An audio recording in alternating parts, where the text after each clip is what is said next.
कात्रज भाईवळ मार्ग जो आहे तिथे सकाळी 8 ते 11 आणि संध्याकाळी 5 ते 9 या मार्गावर जड वाहतुकीस बंदी आणली आहे. तो जो ऍक्सिडेंट झालाय तो साधारणपणे 5:30 वाजताच्या सुमारास झालाय. जर 5 वाजल्यानंतर जड वाहतुकीस बंदी आहे मग तो ट्रक आला कसा काय की तुम्ही आदेश दिला आहे पण त्याच्या नियमांचं अजून पालन होत नाहीये. त्यानंतर बरोबर 13 दिवसांनी ऍक्सिडेंट झाला.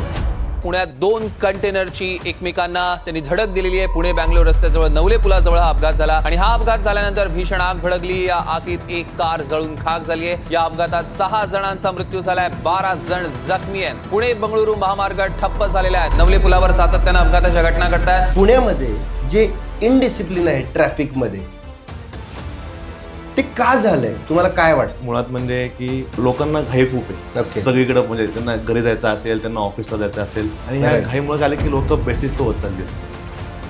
कात्रज ते हिंजेवाडी मार्गावर वाहतूक कोंडी होते, यासाठी काहीतरी केलं पाहिजे. तुम्हाला कधी वाटलं आणि का वाटलं? सकाळी 8 ते 11 संध्याकाळी 5 ते 9 तो पीक आवर असल्यामुळे आता ट्रॅफिक खूप असते. सोशल मीडियाचा वापर कुठं आणि कसा केला करायचा हे तुम्हाला बदल कळलं पाहिजे. मंडळी नमस्कार. आपल्या सामान्य माणसाला दैनंदिन जीवनात अनेक गोष्टींना सामोरं जावं लागतं. मग त्यामध्ये ट्रॅफिक असेल, शासनाचे रूल असतील, आपले पर्सनल प्रॉब्लेम्स असतील. यावरती फक्त आपण आदळापट करतो, प्रयत्न काहीच करत नाही. समाजामध्ये बदल घडावा किंवा आपलं आयुष्य सुखकर व्हावं यासाठी आपण फक्त तक्रार करतो, पण त्यासाठी प्रयत्न करताना दिसत नाही. पण काही लोक समाजामध्ये असे असतात, बदल करण्यासाठी, या गोष्टींमध्ये बदल करण्यासाठी प्रयत्नशील असतात, परंतु ती फक्त पडद्यामागे असतात आणि आपल्या समोर ती कधीच येत नाहीत. आणि त्यांच्या केलेल्या प्रयत्नामुळे आपलं आयुष्य सुखकर होण्यासाठी मदत होते. अशाच एका व्यक्तीशी आज आपण भेटणार आहोत, ज्यांनी पुण्यामध्ये खास करून नवले ब्रिज एरियामध्ये ज्या ट्रॅफिकच्या समस्या आहेत त्यासाठी वारंवार प्रयत्न केले आहेत. गेल्या 5 ते 6 वर्षांपासून त्यांनी वेगवेगळ्या माध्यमातून प्रशासनाला प्रश्न विचारून, त्यांच्याकडे विनंती करून इथला प्रश्न सोडवण्याचा प्रयत्न केला आहे आणि त्यामुळे थोडे का होईना यामध्ये बदल झालेले आहेत. त्यांचं नाव आहे श्री अमर खोपडे. अमर खोपडे स्वतः ऑटोमोबाईल इंडस्ट्रीमध्ये गेल्या 15 वर्षांपासून कार्यरत आहेत. गाडीच्या व्यवसायात असल्यामुळे गाडीविषयी होणारे फायदे आणि नुकसान ह्या दोन्हीबद्दल त्यांना कल्पना आहे आणि त्याचबरोबर त्यांच्या दैनंदिन मार्गावरती म्हणजे नवले ब्रिजवरती होणारे अपघात आणि ट्रॅफिक समस्या याचं ऑब्झर्वेशन करून एका जागी न बसता त्यांनी वेळोवेळी प्रशासनाला त्याबद्दल सूचना केल्या आणि त्या पाठपुरावा करून काम करून घेण्याचा प्रयत्न केला. भेटूया आजच्या एपिसोडमध्ये मुद्द्याचं बोला. अमर खोपडे. नमस्कार. नमस्कार अमरजी, आज तुम्ही इथं आला त्याबद्दल धन्यवाद. पहिल्यांदा तर मला तुम्हाला विचारायला आवडेल, तुमचा हा फर्स्ट टाईम एपिसोड आहे, कसं वाटतंय तुम्हाला? तुम्ही एक बॅकग्राऊंडला होता आजपर्यंत आणि आज तुम्ही फ्रंटला येत आहे पब्लिकच्या समस्या मांडण्यासाठी. काय तुमच्या फिलिंग आहेत? नाही, आता माझा हा पहिलाच असा पॉडकास्ट आहे, तर थोडीशी एक्साइटमेंट सुद्धा आहे आणि थोडासा नर्वस सुद्धा आहे मी. नाही, तुम्ही नर्वस होऊ नका. तुमची एक्साइटमेंट फार गरजेची आहे. समाजाला जो एक तुम्ही गमतीने स्वतःला रॉबिनहूड म्हणता आणि ते रॉबिनहूडचं काम तुम्ही करताय हे वारंवार दिसतंय. आपण पब्लिकसाठी काम करतो. प्रत्येकाला वाटतं समाजासाठी काहीतरी देणं लागतो आणि समाजासाठी काम करतो, पण त्या समाजासाठी काम करत असताना तो समाजसुद्धा तितकाच जबाबदार आहे. बरोबर. आपण नेहमी समाजाकडे एक सहानुभूतीच्या दृष्टीने बघायचा प्रयत्न करतो, पण समाजच त्यांच्या त्या परिस्थितीला कारणीभूत आहे. म्हणून मी मुद्द्यावरती येतो डायरेक्ट. पुण्यामध्ये जे इनडिसिप्लिन आहे ट्रॅफिकमध्ये ते का झालंय तुम्हाला काय वाटतंय? नाही, ह्याच्यामध्ये काय आहे, मुळात म्हणजे की लोकांना घाई खूप आहे. सगळीकडे म्हणजे त्यांना घरी जायचं असेल, त्यांना ऑफिसला जायचं असेल, त्यांना घाई खूप झाली आणि ह्या घाईमुळे झाले की लोक बेशिस्त होत चालली. एक्झॅक्टली. त्या बेशिस्तपणामुळे काय होतं की ट्रॅफिक कोंडी होती, सारखं ट्रॅफिक जाम होते. आणि आपण बघतो की आपण सिग्नलला जरी आपण थांबलो आपण तर मागून सारखेच हॉर्न वाजवणं चालू असतं, जरी रेड सिग्नल असेल तरी. बरोबर आहे. आता तुम्ही ग्रीन सिग्नल जर का लागला 50-100 फुटावरती जरी एखादा व्यक्ती जरी असेल, बरोबर आहे, तो ग्रीन लागला की लगेच हॉर्न वाजवायला सुरुवात करतो. बरोबर. अरे बाबा, 50 ज्या गाड्या आहेत बाबा तुझ्या, त्या गाड्या जाण्यासाठी 5-10 सेकंद तर लागतील. त्याला एवढी घाई आहे की जसं ग्रीन दिसला की तो लगेच हॉर्न वाजवायला सुरुवात करतो. म्हणजे काय की लोकांना मध्ये घाई पण झाली, पेशन्स नाही, पेशन्स कमी झालेत लोकांमध्ये.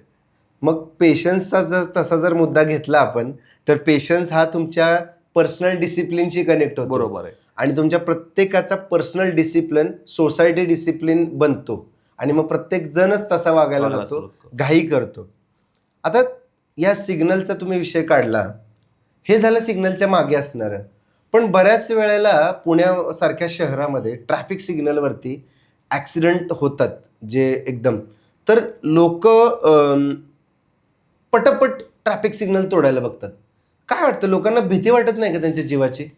ॲक्च्युली काय आहे की थोडंसं मला असं वाटतं कुठेतरी पोलिसांचा धाक कमी झाला आहे. हो, राईट, बरोबर. पोलिसांचा धाक हा असला पाहिजे. लोकांच्या मनामध्ये भीती असली पाहिजे की आपण सिग्नल जर का मोडला तर आपल्यावरती काहीतरी दंडात्मक कारवाई होईल. होऊ शकते, राईट, हल्ली लोक त्याला घाबरत नाहीत. बरोबर, बिचारे पोलीस तरी काय करणार, त्यांच्यावरती काही ना काही दबाव असू शकतो. 100%. पोलिसांनी कोणाला काही पकडलं की ती लगेच कुठल्या तरी पॉलिटिशियन लोकांना फोन किंवा करतात, वरच्या अधिकाऱ्यांना वरच्या कॉल अधिकाऱ्यांना करतात phone आणि मग करतात. ते मार्ग निघतात. त्यामुळं मग पोलीस पण त्याकडे दुर्लक्ष करत असावे असं मला वाटतं. हा, पोलीस उन्हातानात पोलीस उभा बरोबर राहतात. ते अगेन आपण ज्या विषयावरती बसलोय, पब्लिकच्या फायद्यासाठी, पब्लिकची लाईफ सुखकर होण्यासाठी तो ट्रॅफिक पोलीस असतील, अधिकारी असतील, उन्हात तानात पावसात बरोबर. चौकामध्ये उभा राहिलेले असतात. आणि एक सॉफ्ट कॉर्नर मिळतो पोलिसांच्या बाबतीत.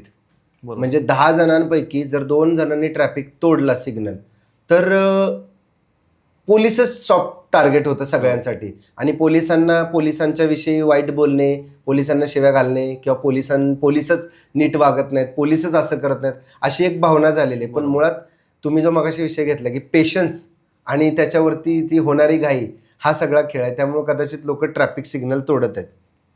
मी तुमच्या जो मुद्दा आहे, मेन मुद्दा त्याच्यावरती येतो.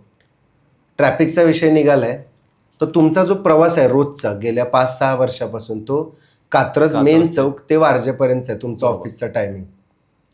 तिथे तुम्ही बऱ्याचशा गोष्टी बघितल्या. खूप नवले ब्रिजला ट्रॅफिक होतंय जर ट्रॅफिकचा विषय काढला. बरोबर. मुळात रस्ते खूप मोठे आहेत, त्यामुळे ट्रॅफिक व्हायची काय एवढी शक्यता नाही दिसत आहे. मग नवले ब्रिजच्या चौकामध्ये असं काय होतंय, लोकांचं काय चुकतंय की जिथे गर्दी होते, केऑस होतंय? एकतर काय आहे, तिथं आहे एकतर बॉटलनेक.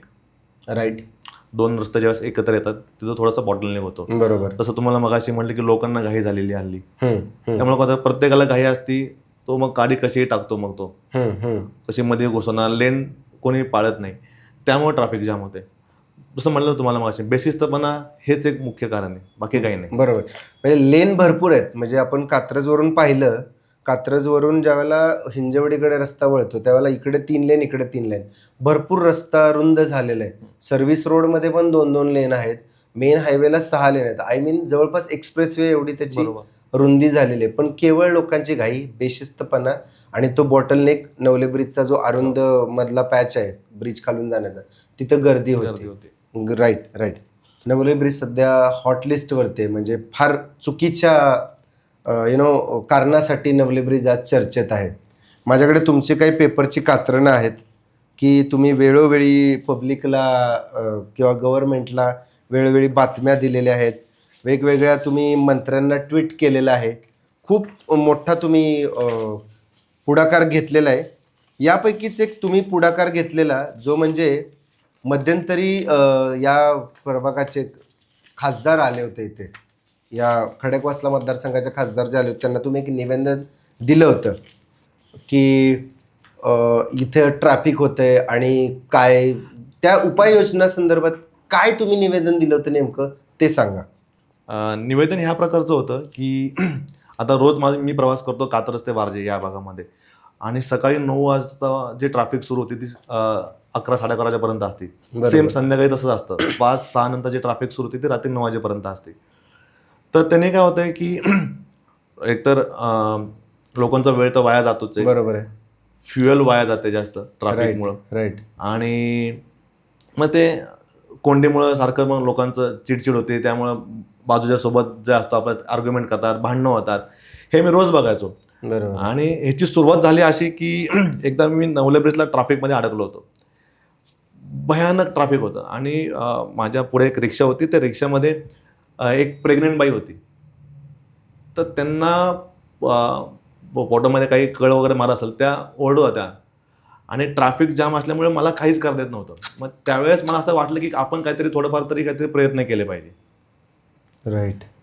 मग त्यानंतर मग मी पेपरला बातमी दिली होती सकाळ वृत्तपत्रामध्ये की आहे तुमची. नवले ब्रिजला जड वाहतूक बंदी आणा, सकाळी 8 ते 11, संध्याकाळी 5 ते 9. ओके. ती पेपरमध्ये त्यांनी मध्ये पब्लिश झाली होती. नंतर थोड्या दिवसांनी मी सुप्रियाताईंना भेटलो, त्यांना निवेदन दिलं. ते सुद्धा त्यांनी सकारात्मक मला प्रतिसाद दिला आणि ते म्हणले की आपण नक्की त्याचा विचार करू.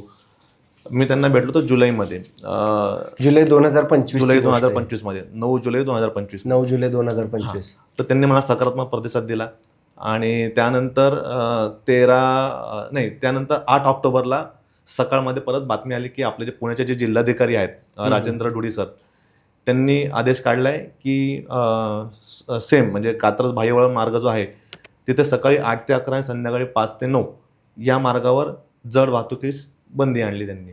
अरे वा. हां. आणि त्यानंतर सुद्धा थोड्या प्रमाणात वाहतूक कमी झाली. जड वाहतूक कमी झाल्यानंतर मी 27 ऑक्टोबरला, 29 ऑक्टोबर, 31 ऑक्टोबरला मी ट्विट सुद्धा केलं होतं. बर. राघोपाठ 2-3 दिवस मी ट्विट करत होतो की तुम्ही आदेश दिला आहे पण त्याचं नियमांचं अजून पालन होत नाहीये. बर. हे मी कंटिन्यू 3 दिवस त्यांना ट्विट करत होतो. मी सगळ्यांना ट्विट करतो, म्हणजे अधिकारी असतील, त्या प्रभागातील नेते असतील, सगळ्यांना मी ट्विट केलं होतं. मंत्री असतील, सगळ्यांना ट्विट केलं होतं केलेलं. बरं. आणि त्यानंतर बरोबर 13 दिवसांनी ऍक्सिडेंट झालाय. तो जो ऍक्सिडेंट झालाय त्याच्यामध्ये जवळपास 8 ते 9 लोकांचा जीव गेलाय. फारच भयानक होता तो खरंच. तो जो ऍक्सिडेंट झालाय तो साधारणपणे 5:30 वाजताच्या सुमारास झालाय. जर 5 वाजल्यानंतर जड वाहतुकीस बंदी आहे तर मग तो ट्रक आला कसा काय? बरोबर आहे. त्याच्यावरती कोणीच काय बोललं नाही आतापर्यंत. ऍक्सिडेंट झाल्यानंतर ज्यावेळेस लोकांचे जीव जातात त्यानंतर मग सगळे हे मग मीडियावाले वगैरे सगळे जागे होतात. ह्याला अर्थ नाही ना. बरोबर. आज 8 ते 9 लोकांचे म्हणजे जीव गेले. जीवाशी खेळ आहे. आणि असं नाहीये की फक्त ही एकच घटना अशी नाहीये, अशा कितीतरी घटना घडल्यात. पण घटना घडल्यानंतर फक्त 2-3 दिवस त्याची चर्चा होती, नेते मंडळी येतात तिथं, पाहणी करतात, फोटो होतो, इंटरव्ह्यू होतो, सगळं होतं. नंतर सगळं आश्वासनं दिली जातात. नंतर जसं आहे तसं चालू आहे, माणूस तसं चालू आहे. मुळात मला वाटतंय अगेन मी पब्लिकवरतीच आहे. We are a public. आपण सर्वच सामान्य नागरिक आहोत आणि ही आपलीच जबाबदारी आहे. म्हणजे एखादा अपघात झाला, तो अपघात होण्यासाठी पब्लिक जबाबदार आहे आणि न होण्यासाठी सुद्धा पब्लिक. उदाहरणार्थ या रोडनी आता मला तुमच्या दिसतंय, तुम्ही पेपरमध्ये बातम्या दिल्या, नेत्यांना भेटून निवेदनं दिली, सोशल मीडियावरती ट्विट केलं, बरंच काय केलं. म्हणजे नवले पुलावर अपघात कमी करण्यासाठी जे काही प्रयत्न करतात ते तुम्ही केलेले आहेत. पुढे काय तुमच्या डोक्यात आहे ते आपण डिस्कस करू. पण एवढे प्रयत्न करून सुद्धा वारंवार तुम्ही आता फॉलोअप पण घेते, तुमचे फोटो पण आलेले आहेत माझ्याकडे की तुम्ही कसा अगदी त्याचा GPS लोकेशन, त्याचं टायमिंग तुम्ही दिलेलं आहे की बंदी असून सुद्धा जड वाहतूक कसे. मग ह्यांच्यावरती कारवाई का होत नाही? या कारवाईपेक्षा पण मला असं वाटतं की जो सामान्य नागरिक रोज त्या रस्त्याने प्रवास करतोय त्याची पण तितकीच जबाबदारी नाहीये का की त्या ट्रक चालकाला विचारणं की इथे बंदी असताना तू यावेळेत कसा आलास? की काय आहे की त्यांची पण चुकी नाहीये. मी त्या मार्गाने सगळीकडे प्रवास करून बघितला, कुठे असे फलक लावले नाहीयेत. ओके. प्रशासनाने की त्यांना त्याची जागरूकता व्हावी. जर का प्रशासनाने ठिकठिकाणी जर का फलक जर का लावले ना की बाबा ह्या मार्गावरती सकाळी 8 ते 11, संध्याकाळी 5 ते 9 या वेळेत जड वाहतुकीची बंदी आहे, तर फलकवरून लक्षात आलं. असं वाटतंय का की हा जो फलक आहे तो खेड शिवापूरच्या टोल नाक्यावरती मोठ्या साईजमध्ये असावा, जेणेकरून तिथं त्यांना वेळ मिळतो थोडासा लक्ष द्यायला. आणि तिथे 1-2-4 फलक जर सरळ असतील, युजली टोलवरून निघाल्यावर पुढच्या 200-500 मीटरमध्ये ट्रॅफिक स्लो असतं. बरोबर. तिथे जर ते मोठे फलक लावले की कात्रज नव्या बोगद्यापासून नवले ब्रिजपर्यंत या वेळेत वाहनांना बंदी आहे किंवा स्पीड लिमिट आहे, तर होऊ शकतं. आणि पोलीस तिथं थांबवतात सुद्धा. पोलीस काय होतं की आता पोलिसांनी जर का खेड शिवापूरपर्यंत थांबतात ते, तिथं त्यांनी गाड्या अडवल्या, पण पुढच्या भागात पोलीस नसतात. मग तिथनं मधनं कुठनं तरी गावातून ट्रक आला किंवा काही, तर मग त्यांना कळत नाही. मग मे बी हे बोगद्याच्या तिथे ठराविक अंतराने तुम्हाला ते फलक लावले तर त्याचा जास्त फायदा होईल. म्हणजे आत्ता जे फलक आहेत ते छोट्या प्रमाणात आहेत, किंवा काही जुने 60च्या स्पीडचे फलक आहेत ते अजून, आणि 8 ते 11 बंदचे फलक पण मी पाहिले, अगदी 1.5 बाय 2चे फलक आहेत, छोटे छोटे, ते म्हणजे वाहन चालकाला दिसत नाही. राईट, म्हणजे ते फलक आहेत पण ते मोठ्या प्रमाणात, म्हणजे प्रशासनाने सुरुवात केलेली आहे. आता पब्लिकनी जागरूक झालं पाहिजे, आणि ज्यांना ज्यांना हे माहिती आहे त्यांनी वेळेत पोलाइटली ते येणाऱ्या वाहन चालकाला सूचना दिली पाहिजे की तू जर आलास तर तुला दंड आहे, तो मे बी तुझ्या कंपनीला बसेल, तुला बसेल, सो नेक्स्ट टाइम तू या वेळेत येऊ नको. हळूहळू त्यात बदल होईल असं वाटतंय. आता ठीक आहे, नवले ब्रिजला अपघात होतात आहे, तुम्ही त्यासाठी प्रयत्न केले, पण ही गोष्ट फक्त नवले ब्रिजची नाही आहे. ही गोष्ट कात्रज ते हिंजेवाडी मार्गावर गेल्या 15 वर्षापासून, जेव्हापासून तो हायवेचं काम चाललेलं आहे, वाहतूक कोंडी होते. यासाठी काहीतरी केलं पाहिजे. तुम्हाला कधी वाटलं आणि का वाटलं? तसं तुम्हाला मगाशी म्हणलं मी की लोकांना खूप समस्यांना सामोरं जावं लागतं त्या ट्रॅफिकमधून जाताना. कधी कुठली ॲम्ब्युलन्स अडकलेली असती, म्हणजे ते ॲम्ब्युलन्स सायरन वाजवत असते, पण त्याचा फायदा काहीच होत नाही. लोकांना हालायलाच जागा नसते, ती ॲम्ब्युलन्सला कुठनं जागा देणार. तर त्यासाठी म्हणलं की आपण काहीतरी प्रयत्न केला पाहिजे, म्हणून मी ते निवेदन दिले होते की जड वाहतुकीच बंद केली की ऑटोमॅटिक काय, तो पीक आवर्स आहे, सकाळी 8 ते 11, संध्याकाळी 5 ते 9, हा सगळा ऑफिस टाइम आहे सगळीकडे. त्यामुळे तो पीक आवर्स असल्यामुळे काय होतं, ट्रॅफिक खूप असते. मग म्हणून मी तो माझ्या डोक्यात आलं की बाबा की आपण काहीतरी असं निवेदन दिलं पाहिजे की जेणेकरून ट्रॅफिक कमी होईल. जड वाहतूक त्या मार्गावर खूप आहे, कारण का तो highway main highway national highway असल्यामुळं त्याच्यावरती जड अवजड होण्याची वाहतूक जास्त आहे. तर त्यावेळेस जर का ती वाहनं जर का कमी जर का झाली तर वाहतूक कोंडी ऑटोमॅटिक कमी होईल. तुमचा एक किस्सा मला माहीत झाला होता, जो की नवले ब्रिज पासून कात्रजपर्यंत डीमार्टच्या समोर एकदा एक छोटासा अपघात झाला होता. तिथे खड्डे पडले होते मला, आणि मग तुम्ही त्या खड्ड्यांचा फोटो काढून इथले जे स्थानिक नगरसेवक आहेत श्री युवराज बेलदरे, त्यांना तुम्ही इंस्टाग्रामवरती सांगितलं होतं. कसा प्रतिसाद होता? युवराज बेलदरेंनी तुम्हाला कशा पद्धतीनं नाही आणि काय नेमका काय बदल झाला तुमच्या त्या एका प्रयत्नामुळे? काय झालं की एक नवीन रोड तिथं त्यांनी तयार ब्रिज केलाय तो आता डीमार्टच्या बरोबर समोर आंबेगाव डीमार्टच्या समोर. बरोबर. तर तिथं तो रस्ता होऊन हार्डली 1-1.5 वर्ष झाले, पण तिथं खड्डे पडले होते. बरोबर. आणि मोठे मोठे खड्डे होते. तर एकदा असंच गाडी स्लिप झाली, मी बघितलं. मग मी म्हणलं की आता इथले नगरसेवक जे आहेत तर त्यांना आपण मग इंस्टावर सूचना करूया. तर मग आम्ही त्यांना सांगितलं की दादा तुम्ही रोड केलाय, त्याला खड्डे पडत आहेत, तर तेवढे फक्त बुजवलं तर बरं होईल. तर त्यांनी लगेच मला रिप्लाय दिला की मी अधिकाऱ्यांशी बोललेलो आहे आणि तर ते काम होऊन जाईल, आणि पुढच्या 4-5 दिवसामध्ये ते खड्डे बुजवलेले होते. म्हणजे असं आहे की तुम्ही प्रयत्न केला तर नक्की होईल. सोशल मीडियाचा वापर कुठं आणि कसा करायचा हे तुम्हाला पता कळलं पाहिजे. सोशल मीडियामध्ये खूप ताकद आहे हल्ली. क्या बात आहे. तर ते कामं होतात. नाही, बरोबर आहे. म्हणजे सोशल मीडिया, नेहमी आपण म्हणतो की सोशल मीडिया वाईट आहे, सोशल मीडिया खराब आहे, आणि आपण त्याला नावं ठेवतो आणि मोकळे होतो. पण सोशल मीडियाचा जर योग्य पद्धतीने वापर केला तर तुमचे वैयक्तिक आणि समाजाचे प्रश्न सोडवण्यासाठी सोशल मीडिया कशी उपयोगात येऊ शकते याचं एक मूर्तिमंत उदाहरण किंवा एक प्रॅक्टिकल एक्झाम्पल यांनी दिलेलं आहे. निघालाय विषय राजकारण्यांचा, तर मला वाटतं फार कमी राजकारणी असतात असे जे पटकन उत्तर देतात, आणि तुम्हाला ह्या प्रभागातल्या युवराज बेलदरेंनी खूप चांगल्या पद्धतीने प्रतिसाद दिला. आम्ही नक्की प्रयत्न करू युवराज बेलदरेंना इथं बोलवून ह्याच्याबद्दल विचारण्याचा, की त्यांनी कशा पद्धतीनं इतका क्विक रिस्पॉन्स दिला आणि काय नेमकं त्यांना त्यावेळेच्या भावना होत्या. त्याच्याबद्दलचे एक्झाम्पल पण आलेत, मी पाहिलं की त्यांनी काम केलेलं लगेच दुसऱ्या दिवशी त्याचे व्हिडिओज व्हायरल झाले, त्याचे फोटोज व्हायरल झाले. चांगली गोष्ट आहे. हा झाला हायवेचा प्रश्न. नेहमीच पुणे ही एशियाज नंबर 1 सिटी आहे, खास करून 2 व्हीलर ट्रॅफिकमध्ये. बरोबर. आणि त्यामध्ये महिला, कॉलेजला जाणारी मुलं किंवा अगदी शाळेत जाणारी मुलं हे सुद्धा ट्रॅफिकचा भाग आहेत, आणि जवळपास 50% ट्रॅफिक ह्या 3 घटकांचा आहे, 50% जास्त आहे. महिला असतील, कॉलेजला जाणारी मुलं असतील, मुली असतील आणि स्टुडंट असतील.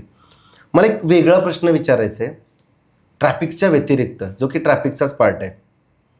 स्कूलला जाणारी मुलं म्हणजे त्या वयाची, कदाचित ती कमी वयाची टीनेजर्स आहेत आणि जी कॉलेजला, हल्ली त्यांना जेनजी म्हणून आपण जेनजी म्हणतो आपण, जेनजी, आणि कॉलेजला जाणारे पण मुलं आहेत ज्यांना पालक गाड्या देतात. असं निदर्शनात आलंय की ट्रॅफिक बेशिस्त होण्यामागे ह्यांचा सिंहाचा वाटा आहे. नाही का, सिंहाचा वाटा आहे. बेशिस्त यासाठी की हेल्मेट नसतं, ट्रिपल सीट जातात, बऱ्याच जणांच्याकडे लायसन नसतं. पुण्यातलं रिसेंटली प्रकरण आपल्याला माहिती आहे, विमाननगरमधलं, लायसन आणि टीनेज असल्यामुळे पडलं.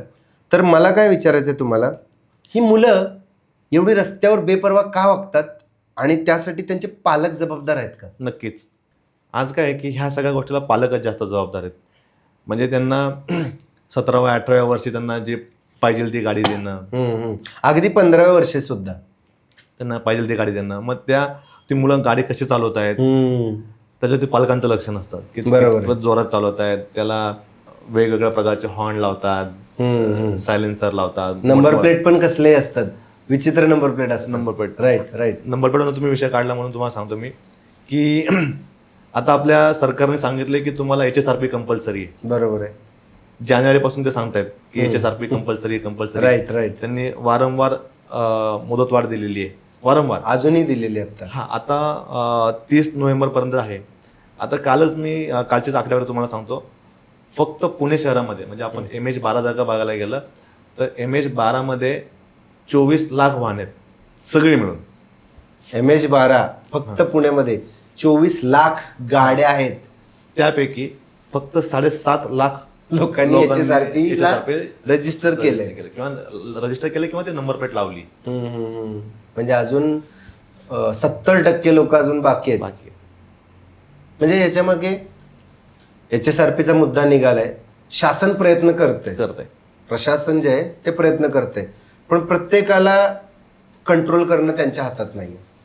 मग एका त्या पब्लिकची उदासीनता आहे का की जर दिलेलं आहे, आज ऑनलाईन तुम्ही HSRPचा फॉर्म भरू शकता, मग लोक भरत नाहीत का? इतर गोष्टी आपण किती लिलया करतो, कुठले ॲप डाउनलोड करणं असेल, मोजून 5 मिनिटाचं काम आहे. आणि मुळात जर तुम्ही बघितलं आता एवढे मीडिया, सोशल मीडिया वगैरे ॲप येतात, एडिटिंगचे ॲप येतात, कुठल्याही ट्रेनिंग शिवाय अडाणीतला अडाणी माणूस, त्याला कोणतंही ज्ञान नाहीये, तो पटकन ते ॲप डाउनलोड करतो, स्वतः ट्रेनिंग करतो आणि शिकतो. मग जिथे त्याचा जीवाचा प्रश्न आहे किंवा त्याच्या ओव्हरऑल दंड बसणं वगैरे ह्या प्रकारात, त्यात तो इनिशिएटिव्ह का घेत नाही अशा पद्धतीनं? नाही, हल्ली लोक कसे आहेत, नियम पाळण्यापेक्षा नियम तोडण्यामध्ये जास्त चढाई आहे त्याची. म्हणजे मी नियम कसा भारी तोडतोय, म्हणजे म्हटलं जातं की जितके कायदे तितक्या पळवाटा. त्या अनुषंगाने लोक नियम तोडण्यासाठी घेतात. आता HSRPचा विषय निघालाय, तुम्ही म्हणला 5 मिनिटात होतं, थोडक्यात सांगा की काय असेल HSRP आणि त्याच्यामुळे काय फायदा होईल? आता HSRP म्हणजे फायदे काय होणार आहेत तुम्हाला की एकतर सगळ्या गाड्यांची जी नंबर प्लेट आहे ती एकसारखीच राहणार आहे. बरोबर आहे. ओके. कोणी काही हिट अँड रन जर का झालं, ऍक्सिडेंट झाला, हिट अँड रन जर का झालं, तर तुम्हाला पटकन त्या वाहनाची माहिती मिळते. बरोबर आहे. आता आपण बघतो की नंबर एकदम बारीक ह्याच्यामध्ये असतात, बारीक अक्षरामध्ये असतात, बारीक फॉन्टमध्ये असतात. तर त्या वाहनाने एखाद्या वाहनाला जर का दुसऱ्या वाहनाला जर का धडक दिली, तो पळून जर का गेला, मग शोधायचं कसं? तर त्यासाठी आपल्या सरकारने ते सांगितलेलं आहे की HSRP कंपल्सरी. बरोबर. त्याच्यामध्ये म्हणजे आता ह्याला जर लेटेस्ट एक्झाम्पल झालं, दिल्लीमध्ये जो बॉम्बस्फोट झाला त्याच्यामध्ये नंबर प्लेटमुळे ती गाडी लक्षात आली. त्याच्यावरचा विषय काय तो आपण बोलणार आहोत, पण हे आपल्या फायद्यासाठी आहे. तुम्ही 10-20-100 रुपयाच्या दंडासाठी किंवा HSRPच्या येणाऱ्या 300 रुपयाच्या खर्चासाठी ते टाळता आणि त्यामुळे तुमचा जीव स्वतःचा धोक्यात घालता. तुम्ही असं न केल्यामुळे गुन्हेगारी प्रवृत्तीला बळ मिळतं, गुन्हे करायला त्यांना रान मोकळं असतं. नंबर प्लेटचा आधार घेऊन, चुकीच्या नंबर प्लेट लावून, न दिसणारे नंबर प्लेट लावून गुन्हेगार गुन्हा करतात आणि तुमच्यातून निघून जातात.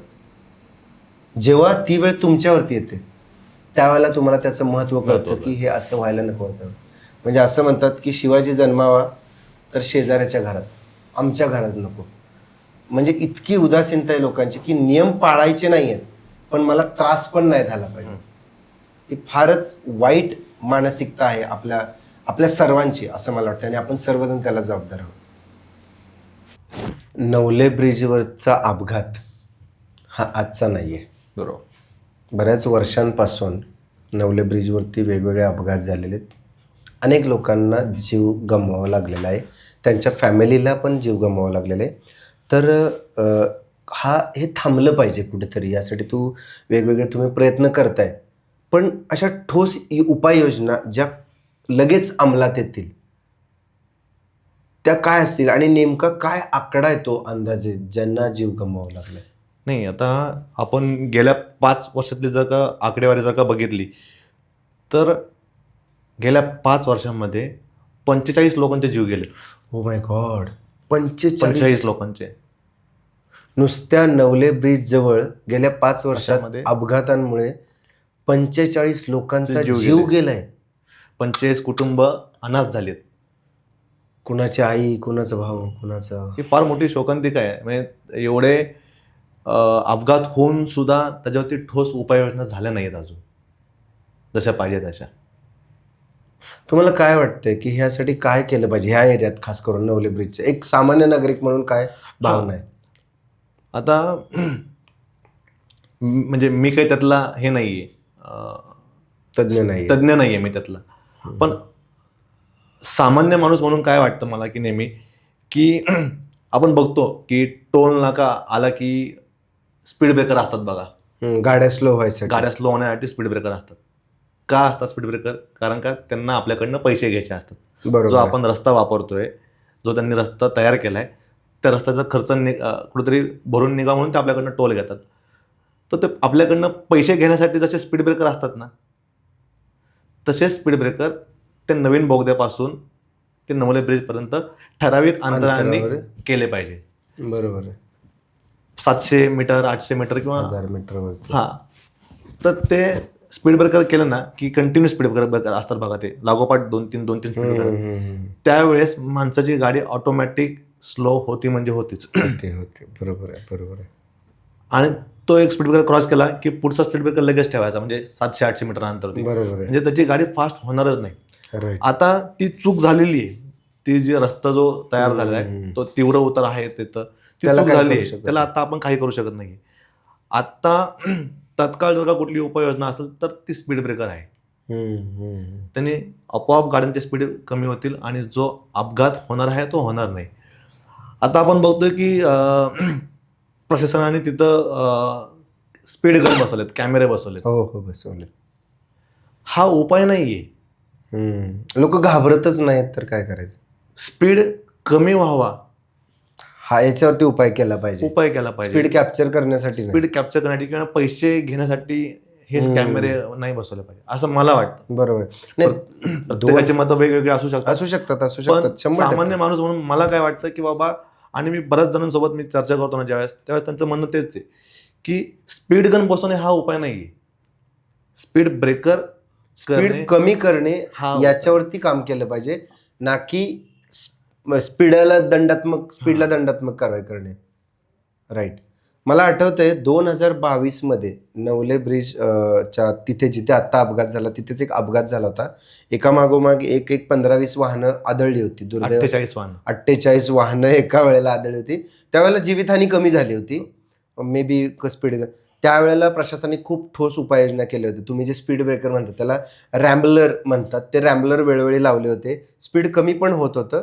पण आणि इवन त्याच वेळेला मला आठवतंय कात्रज बोगद्यापासून ते इथंपर्यंत स्ट्रीट लाईट लावण्यात आल्या होत्या. त्याच्या अगोदर स्ट्रीट लाईट नव्हत्या. 2022च्या अगोदर त्यावेळेला तिथले अधिकारी होते, कणसे PSI होते तिथे, आणि वाघमारे आय थिंक, ह्या दोघांनी ते प्रयत्न केले होते आणि त्याच्यासाठी त्यांनी उपाययोजना केली होती आणि ती अंमलात पण आली होती. पण नंतर अधिकारी बदलले, सगळंच परत तुम्ही म्हणताय तसं तिकडे रॅम्बलर, जसं तुम्हाला मगाशी म्हणलं मी, स्पीड ब्रेकर हाच एक उत्तम पर्याय आहे. रॅम्बलर जर का तुम्ही टाकलेत ना तर त्यांनी सगळीच लोक गाड्या स्लो करतात असं नाहीये. आणि त्यांनी प्रॅक्टिकली जर का बघलं तर तेवढं त्यांनी स्लो होत नाही. आता रॅम्बलर काय होतं की ते नवीन जोपर्यंत आहे तोपर्यंत ते जाड त्याचं- हा जाड असतं त्याची. आत्ताचे रमलर आता झिजलेले. काय होतं की त्याच्यात डेली हजारो वाहनं त्याच्यावरती जातात, त्यामुळे त्याची ती डेन्सिटी आहे ती कमी होते. कमी होते. त्यामुळे रमलर हा उपाय नाहीये असं मला वाटतं. नाही, नक्कीच. ॲज यू सेड की प्रत्येकाचं मत वेगळं असू शकतं. काही तांत्रिक अडचणी पण असू बरोबर आहे. शकतात स्पीड ब्रेकर करण्यामागे, कारण की तीव्र उतार आहे ज्याच्यावरती काही उपाय नाही आहे, किंवा अचानक स्पीड ब्रेकरवरती ब्रेक दाबल्यामुळे ट्रकवाल्याने मागे अपघात होऊ शकतो. काहीतरी तांत्रिक बरोबर. अडचण पण असेल, पण एक सामान्य नागरिक असू म्हणून शकते, आपली बरोबर. भावना आहेच. आता तीव्र उताराचा निघालाय विषय, आणि त्या स्पीड ब्रेकरचा पण विषय निघालाय. आता एक नवीन मागणी जोर धरते नवले ब्रिजमध्ये, खास करून आत्ता जो अपघात झाला त्यासाठी मागणी अशी जोर धरते की नवले ब्रिज म्हणजे स्वामीनारायण मंदिर ते नवले ब्रिजपर्यंत उड्डाण पूल बांधला पाहिजे, अशी एक नवीन मागणी आता येते समाजामधून. काय मत आहे तुमचं? नाही, झाला तर उत्तमच आहे, पण ते होण्यासाठी मिनिमम 5 वर्ष तर लागतील. बरोबर आहे. तोपर्यंत काय म्हणजे रोगापेक्षा इलाज भयंकर व्हायला नको. बरोबर. आत्ता काय करायचं त्याच्यावरती बोललं पाहिजे. ब्रिज होईल. रादर तसाही आत्ता मध्यंतरी बातम्या येतात आहे की देहू नवले स्वामीनारायण ते देहू रावेत का देहू रोडला रावेतपर्यंत एलिव्हेटर रोड होणार आहे. त्याचा 6,500 कोटीचा प्रस्ताव मंजूर पण झालाय. पण अगेन तो रोड व्हायला 10 वर्ष लागतील. 5-10 वर्ष लागतील. 10 वर्ष तर सहज जातील, बरोबर. कारण हा मुवमेंटचा रोड आहे. ओके, तर या सगळ्यामध्ये एक नवीन उपाय आता बनतोय, तो म्हणजे रिंग रोडचा. त्याचं काम चालू आहे. त्याच्याबद्दल काय मत आहे? परत तेच की म्हणजे त्यांनी काय होणार आहे की तो होण्यासाठी अजून 4 ते 5 वर्ष लागणार आहेत रिंग रोडसाठी. उद्या काय होईल ते उद्या सांगता काय येत होईल काय सांगता येत नाही आपल्याला. आज काय होईल? तर आज जे अपघात होत आहेत त्यासाठी ठोस उपाययोजना करायच्या आहेत. मला एक सांगायला आवडेल उपाययोजनेवरून. एक उपाययोजना आता प्रशासनाने केलेली आहे, जे मी सुद्धा त्या रोडनी वाहतूक करतो, मी ऑब्झर्व केलेले. मानाजीनगरमध्ये एक्झिट बंद केलेला आहे. त्याचं कारण आहे की तो एक स्पॉट आहे जिथे जास्त अपघात होतात. नाव नवले ब्रिजचं येतं, पण तिथून ब्रिजपासून मागे 100-200 मीटरवरती तो स्पॉट आहे. तिकडून येणाऱ्या गाड्या ज्यावेळेला हायवेला येतात त्यावेळेला बऱ्यापैकी तिथेच एक लेनला गाड्या पार्किंगला उभा असतात. त्यामुळं येणाऱ्या बिचाऱ्या त्या वाहन चालकाला दुसऱ्या लेनला यावं लागतं, आणि मग मागून येणाऱ्या वाहनाचा ताबा सुटतो आणि मग अपघात होतात. तर मला सांगायला आवडेल की प्रशासन याच्यावरती काम करतंय. त्यांनी आता तो रस्ता बंद केलेला आहे. अर्थातच स्थानिक नागरिकांचा त्याला विरोध होत आहे, त्याच्यावरती चर्चा चालू आहे. प्रयोग आहे शेवटी, प्रत्येक गोष्ट ठरवून होत नाही. बरोबर. वेगवेगळे प्रयोग चालू आहेत. नागरिकांचा विरोध होत आहे. नागरिकांचा विषय निघालाय. तुम्ही आम्ही सामान्य नागरिक आहोत. संविधान आहे, अभिव्यक्ती स्वातंत्र्य आहे, तुम्ही आज इथे बोलताय. लहानपणी किंवा शाळांमध्ये आपल्याला नागरिकशास्त्र शिकवलं जातं, ज्याच्यामध्ये या सगळ्या गोष्टींचा उल्लेख असतो. नियम, कायदे, प्रशासन, ट्रॅफिक, दिस दॅट, बरंच काय काय असतं.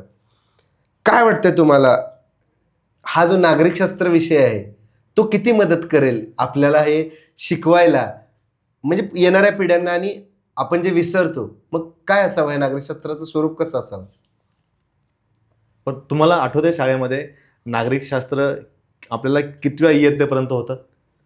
7वी-8वी पर्यंतच होतं फार तर. आणि ते पण अगदी छोटे इतिहास, नागरिकशास्त्र. मी मागे एक यांचा इंटरव्ह्यू बघितला होता, अतुल परचुरे. हो, त्यांनी खूप छान सांगितलं होतं की नागरिकशास्त्र हा 1ली पासून ते 10वी पर्यंत कंपल्सरी विषय केला पाहिजे, की नुसतं नागरिकशास्त्र शिकवा शाळेत. नुसतं नागरिकशास्त्र शिकवायचं म्हणजे ह्याने काय होणार आहे की लहानपणापासून मुलांना सवय लागेल की नियम पाळले पाहिजे, डिसिप्लिन मध्ये आपण असलं पाहिजे. छोटे छोटे एक्झाम्पल काय, छोटे एक्झाम्पल त्याचे आले तर कचरा टाकू नये. कचरा टाकल्याने आपला परिसर स्वच्छ होतोय, आरोग्य पसरते. आरोग्य त्यांनी बिघडतं आपलं. नंतर नियम पाळले पाहिजे. सिग्नल आपण जसं म्हणतो आता की लाल सिग्नल लागले की थांबलं पाहिजे. असे बरेच आहेत. काय आहे की शेवटी जे रस्ते आहेत, जे परिसर आहे, हे आपल्याच पैशातून कुठेतरी डेव्हलप झालेले असतात. बरोबर आहे. आपल्याच त्याची आपणच काळजी घेतली पाहिजे. आता आपण सर्रास बघतो की लोक मोठमोठ्या 4 चाकीमध्ये असतात आणि पण थुंकतात बाहेर, काच उघडतात, काच बाटली उघडतात, टाकतात. बाटली टाकतात. हे फार चुकीचं आहे. म्हणून मला असं वाटतं की नागरिक शास्त्र जे आहे तो विषय जो आहे तो 1ली ते 10वी कंपल्सरी असला पाहिजे. अगदी योग्य, अगदी योग्य. म्हणजे तरच त्या शाळांमधूनच ते बाळकडू मिळेल. नागरिकशास्त्राचा विषय निघालाय आणि मुलांना शिकवण्याचा विषय निघालाय. एक गोष्ट आपण नेहमी ऑब्झर्व करतो, बेशिस्तपणा हा एका दिवसात आलेला नाही, तशीच शिस्त सुद्धा एका दिवसात लागणार नाही. तर बऱ्याच वेळेला पुण्यासारख्या शहरात पालक स्वतःहून बेशिस्त पिढी घडवतात. जसं की तुम्ही बघता, अर्थात छोटं कुटुंब असतं, परिस्थितीनुसार तो चालवत असतो, पण तरी सुद्धा लहान मूल असेपर्यंत ठीक आहे, पण 12-14 वर्षाच्या पुढचं मूल सुद्धा तुम्ही ट्रिपल सीट घेऊन जाता. प्लस जेव्हा मूल लहान असतं तेव्हा तुम्ही त्याच्या समोर तो बसलेला असताना फुटपाथवरून गाडी काढता, सिग्नल तोडता, आणि मग त्याला वाटतं की अरे गाडीच अशी चालवायची असते. वडील माझे सुपर हिरो आहेत, माझे आयडॉल आहेत, ते जे करतात ते माझ्यासाठी म्हणजे नाही का डंके की चोट पर तेच खरं आहे, मीच करणार. मग काय वाटतं तुम्हाला, पालकांनी काय काळजी घेतली पाहिजे? पालकांनी तीच काळजी घेतली पाहिजे की आपल्यासोबत जर का आपला मुलगा असेल तर आपण नियम पाळलेच पाहिजे. म्हणजे सोबत मुलांच्या समोर, सोबत असू किंवा नसो, पण मुलांसमोर तर ते प्रकर्षाने काटेकोरपणे ते पाळले पाहिजे. म्हणजे त्याच्यावरती ते संस्कार होतात. असं की कशी गाडी चालवायची असते, समाजात राहायचं. आपण लहान मुलांना शिकवतोच ना की अरे असं बसू नको, तसं वागू नको, हे नको बघू, आदराने बोलायचं, नमस्कार करायचा, नियमित अभ्यास करायचा. आणि मग रोडवरती आल्यावर आपण का बेशिस्त होतो, नाही का? बेशिस्तीचा विषय निघालाय. हल्ली अजून एक घटना घडली दुर्दैवी, तामिनी घाटात. तरुण मुलं होती आणि दुर्दैवाने त्यांचा जीव गमवावा लागला. माणूस गेल्यावर आपण त्याच्यावरती चर्चा करण्यात काय अर्थ नाही. अशाच पद्धतीनं पुण्यात पण अशा पद्धतीनं 4 व्हीलर वगैरे स्पीड लिमिट सिटीमध्ये सुद्धा लोक आजकाल पाळत नाही आहेत. गर्दीच्या ठिकाणी बेदरकारपणे गाड्या चालवतात आहे. काय आहे, तुम्ही गाड्यांच्या व्यवसायामध्ये गाड्यांच्या स्पीडचा नेमका वापर कुठे करायला पाहिजे आणि कुठे तुमचा सिविक सेन्स वापरायला पाहिजे? काय आहे की आता आपण बघतो की काही गाड्यांना स्पीड लिमिटर नावाचं एक यंत्र बसवलं जातं. तसंच यंत्र जे आपण बघतो रोडला की डंपर असतात, कंटेनर असतात मोठमोठे, ह्यांना पण बसवलं पाहिजे. काय होतं की ह्यांच्या गाड्यांचं वजन जास्त असतं आणि जर का स्पीड जर का जास्त असेल तर ती गाडी ब्रेक दाबल्यानंतर कंट्रोलमध्ये होत नाही, स्किड पण होऊ शकते किंवा तर त्याचा बॅलन्स जातो, नियंत्रण सुटतं. तर मग त्या गाड्यांना सुद्धा स्पीड लिमिटर असले पाहिजे, म्हणजे त्यांनी अपघात कमी होतील. म्हणजे छोट्या गाड्या असतील किंवा मोठ्या गाड्या असतील, स्पीड लिमिट पाहिजे आणि तरच तिथे कुठेतरी आळा बसेल. आता स्पीड लिमिटची गोष्ट आली आहे, हॉर्न गोष्ट झाल्या, आपण ट्रॅफिकबद्दल बोलतोय. हे मात्र नक्की आहे की ट्रॅफिक पोलीस जीवाच्या आकांताने प्रयत्न करतात. मुळात त्यांचा जॉब जो आहे तो काही इझी नाही आहे. दिवसभर उन्हामध्ये थांबणं, ऊन पाऊस, एवढं प्रदूषणामध्ये थांबणं दिवसभर, नक्कीच त्यांच्या आरोग्याला धोका आहे, खूप धोका आहे. One of the panic job in the world की ट्रॅफिक पोलीस म्हणून उन्हात उभं राहणं, ऊन वारं थंडी पाऊस याची कुठलीही पर्वा न करता, आणि त्यांच्या समोरून आपण बेशिस्तपणे गाड्या चालवतो. का लोक ऐकत नाहीत त्यांचं किंवा त्यांचा रिस्पेक्ट करत नाहीत, त्यांचं का तयार नसतात त्या ट्रॅफिक पोलिसांचं ऐकायला? जसं तुम्हाला मगाशी मी म्हणलं की मुलं काय होतं की आपल्याला पोलिसांनी पकडलं तर आपण लगेच कोणातरी फोन लावणार. भीती राहिली नाही का? भीती राहिली नाही ट्रॅफिक पोलिसांची पण. मग ट्रॅफिक पोलिसांनी दंडात्मक कारवाई करणं वाढवलंच पाहिजे. दंडात्मक कारवाई करण्यासाठी ते तयार असतात, पण त्यांना ती कारवाई कोणी करून देत नाही. अर्थात त्यांना पण वरतून प्रेशर असतं. त्याच्याही पेक्षा मी असं त्यांच्या बाबतीत असं म्हणेल, ते सुद्धा एक सामान्य नागरिक म्हणून बघतात स्वतःला. समोरच्याची अडचण त्यांना कळते की ह्याला ऑफिसला उशीर झाला असेल, ह्याला हॉस्पिटलला जायचं असेल, ह्याच्या मुलांना शाळेत जायचं असेल, ह्याची नोकरी जाऊ शकते, ह्याचा इंटरव्ह्यू असू शकतो. आणि असं एक सहानुभूतीचा भाग म्हणून ट्रॅफिक पोलीस दुर्लक्ष करतात असं म्हणत नाहीत, पण वेळ नाहीत घालवत. कारण की एखाद्या सिग्नलवर एखाद्या गाडीला अडवलं की मागच्या 10 गाड्या थांबतात. बरोबर. त्यामुळे ट्रॅफिक पोलीस त्यांचं फार, मला तरी असं वाटतं की प्रामाणिकपणे प्रयत्न करत असतात. मुळात आपणच यात बदल केला आपण पाहिजे. स्वतःमध्ये बदल केला पाहिजे. नागरिकांनीच स्वतःमध्ये बदल केला पाहिजे. म्हणजे सरकारे आएगी सरकारे जाएगी, अधिकारी आएगे अधिकारी जाएंगे. नाही. आज या सिग्नलवरती हे ट्रॅफिक हवालदार आहेत, उद्या दुसरे ट्रॅफिक असतील हवालदार ते. असतील. आज हे सरकार आहे, उद्या ते सरकार असेल. तुम्ही तुमची स्वतःची काळजी घेतली पाहिजे. तुमच्यावरती तुमचं कुटुंब अवलंबून आहे. तुम्ही तुमची जबाबदारी ओळखली पाहिजे. एक आपण नागरिक म्हणून एक तुम्ही- नागरिक म्हणून आपण त्याची जबाबदारी ओळखली पाहिजे की आपण जर का नियम पाळले ना तर निश्चितच म्हणजे त्या नियम पाळल्याने सगळीकडे फायदा होतो. म्हणजे असं नाही की आता आपण वाहतूक कोंडीचं बद्दल बोलतोय. इव्हन दो तुमच्या दैनंदिन जीवनामध्ये जेवढं तुम्ही नियम पाळाल तेवढं म्हणजे चांगलं आहे. आता आपण नेहमी बघतो, मला सांगा तुम्ही फॉरेनमध्ये गेलो तर तुम्ही कधी रस्त्यावरती थुकण्याची डेअरिंग करू शकता का? नाही, इथेच होतं ते. इथंच का होतं बरं? तिकडचे कायदे तसे आहेत. किंवा कायद्यांचा धाक आहे, धाक आहे तिथं. पळवाट नाहीये. आपल्याकडे काय नाही होत तसं. तुम्ही foreign कायदे आपल्याकडे पण आहेत, पण आता त्याची आपण भीती नाही राहिली. हो, आपण बघतो की सगळेजण बाहेर जातात फिरायला. तिकडचं कौतुक सांगतात आणि तिकडचं- इथं आल्यावर तसंच वागतात. तिकडचं कौतुक होतं. तिकडचे रस्ते असे आहेत, तिकडं रस्त्यावरती कचरा नाहीये, तिथं रस्त्यावरती कुठं थुंकल्याचे डाग नाहीयेत. हे त्याला तुम्ही कसं काय करता मग?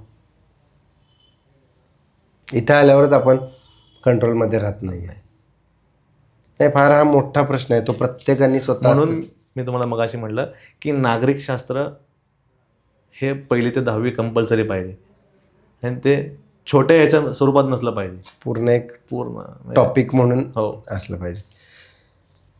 ट्रॅफिकचा विषय, सिव्हिक सेन्सचा विषय हा आपल्या सगळ्यांशी रिलेटेड आहे. आपण सुद्धा त्याचा भाग आहोत, अधिकारी त्याचा भाग आहेत, नेते त्याचा भाग आहेत.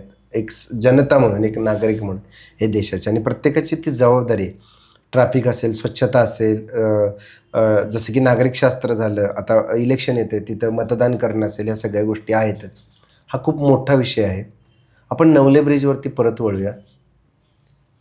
मला तुम्हाला विचारायचं आहे, नेहमी वारंवार तुम्ही म्हणताय की रिंग रोड असेल ह्याला 5 वर्ष लागतील, किंवा एलिव्हेटर रोड असेल ह्याला 5 वर्ष लागतील, आत्ता उपाययोजना झाल्या पाहिजेत, आत्ता झालं पाहिजे, स्पीड ब्रेकर वगैरे वगैरे. तुमचा प्लॅन काय आहे? पुढची तुमची दिशा काय आहे?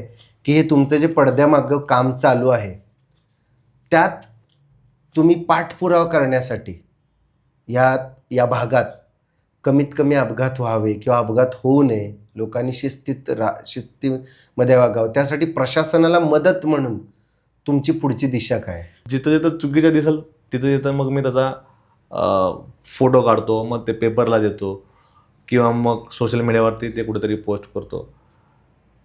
ते चालूच ठेवायचं. ते म्हणजे काय आहे की पैशाने आपण तेवढे मोठे अजून स्ट्रॉंग नाही आहे, तर कुठंतरी आपण समाजाला काहीतरी देणं लागतो असं मला वाटतं. बरोबर आहे. तर काही वेळा आपण थोडंफार तर काहीतरी प्रयत्न केले पाहिजे. आपल्या एका प्रयत्नातून एका माणसाचा जरी फायदा झाला तरी नाही, मानसिक समाधान असतं. ते तुमच्या एका प्रयत्नातून बऱ्याच जणांना पुण्यात माहीत नसेल की नवले ब्रिजला 8 ते 11 हे जे जड वाहतुकीचा ट्रॅफिक बंद केलेलं आहे, त्यामध्ये नकळत का होईना अमर खोपडे यांचा हात आहे.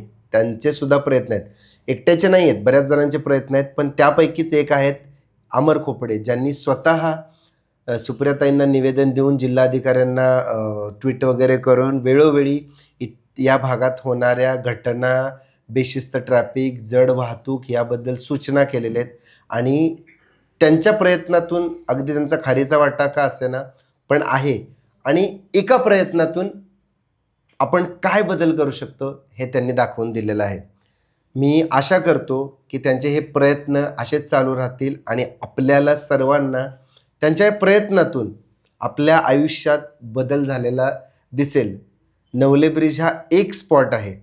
मला असं वाटते प्रत्येकाने, समाजातल्या प्रत्येकाने समोर यावं, त्याच्या भागात नगरसेवक असतील, अधिकारी असतील, प्रशासन असेल, कुठली यंत्रणा असेल, सोशल मीडिया असेल, न्यूजपेपर असेल, याचा वापर करून आपला आवाज उठवला पाहिजे.